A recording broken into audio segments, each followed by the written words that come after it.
Bonjour et bienvenue dans cette capsule recherche. Dans cette capsule, nous allons nous intéresser à une maladie, l'apnée du sommeil, et nous allons chercher et essayer de comprendre si l'on peut identifier une cause à cette maladie et voir si on peut en faire quelque chose. Alors, il se trouve que c'est un cas personnel pour ma part et j'ai fait du rétro-engineering parce que j'ai réussi à me débarrasser de cette apnée du sommeil. Alors en faisant une recherche Google, après quelques liens sponsorisés, on va avoir le lien vers amélie.fr, donc l'assurance santé, l'apnée du sommeil ou syndrome d'apnée-hypopnée obstructive du sommeil, SAHOS, est un trouble de la ventilation nocturne dû à la survenue anormalement fréquente de pauses respiratoires. Donc sur le site, on va avoir la description, on va avoir les facteurs favorisants, on va avoir une description de ce qui est impacté, d'accord, et on va avoir les conséquences. Alors les conséquences sur la vie sont assez fortes. Le sommeil est très fatigant, compliqué. On ne s'en rend pas forcément compte d'ailleurs. Et à long terme, on peut arriver à des choses assez graves comme l'accident vasculaire cérébral. Alors ce syndrome d'apnée, il est intéressant de constater qu'il est lié aussi à un diabète et à des syndromes métaboliques. C'est intéressant d'essayer de voir d'où vient le diabète et ça sera discuté dans d'autres capsules.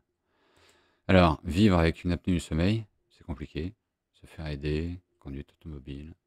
Alors, voilà, il y a différentes manières de traiter. Il y en a une, c'est d'avoir une ventilation nocturne. Bon. Comment évolue l'apnée du sommeil? Si on écoute les fabricants de ventilation nocturne, d'ailleurs, c'est à vie. On va ici voir que la prise en charge médicale fait régresser les troubles respiratoires du sommeil. La fatigue s'atténue et la qualité de vie du patient s'améliore. Alors c'est là où on va attaquer la partie recherche. C'est-à-dire qu'on va rajouter un mot dans cette recherche. On va rajouter le mot parasite. Donc apnée du sommeil, parasite.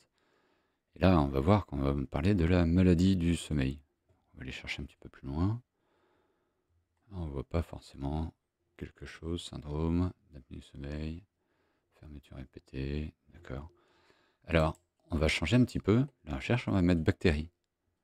Et là, à ce moment-là, on tombe sur un Biocodex Microbiote Institute qui nous dit apnée du sommeil des bactéries du microbiote intestinal mises en cause. Voilà. Des bactéries intestinales en cause. Santé Magazine. Et là, on va avoir différentes autres choses. Mais pas spécialement plus d'informations, mais ça nous permet déjà d'avoir une petite piste ici. Comment se débarrasser des bactéries? Alors on va reprendre cet extrait du livre d'Herbert Shelton qui a supervisé plus de 30 000 jeûnes thérapeutiques dans sa carrière. Alors il ne parle pas de jeûne intermittent, lui, il parle vraiment de jeûne complet. Sous surveillance, bien sûr. Nous ne prétendons pas que le jeûne restaure la santé, mais simplement qu'il permet à l'organisme de se guérir lui-même. Et alors, en propriété numéro 3, il vide les voies digestives et les débarrasse des bactéries de putréfaction. Voilà. Et donc ici, des bactéries du microbiote intestinal. On peut faire le lien.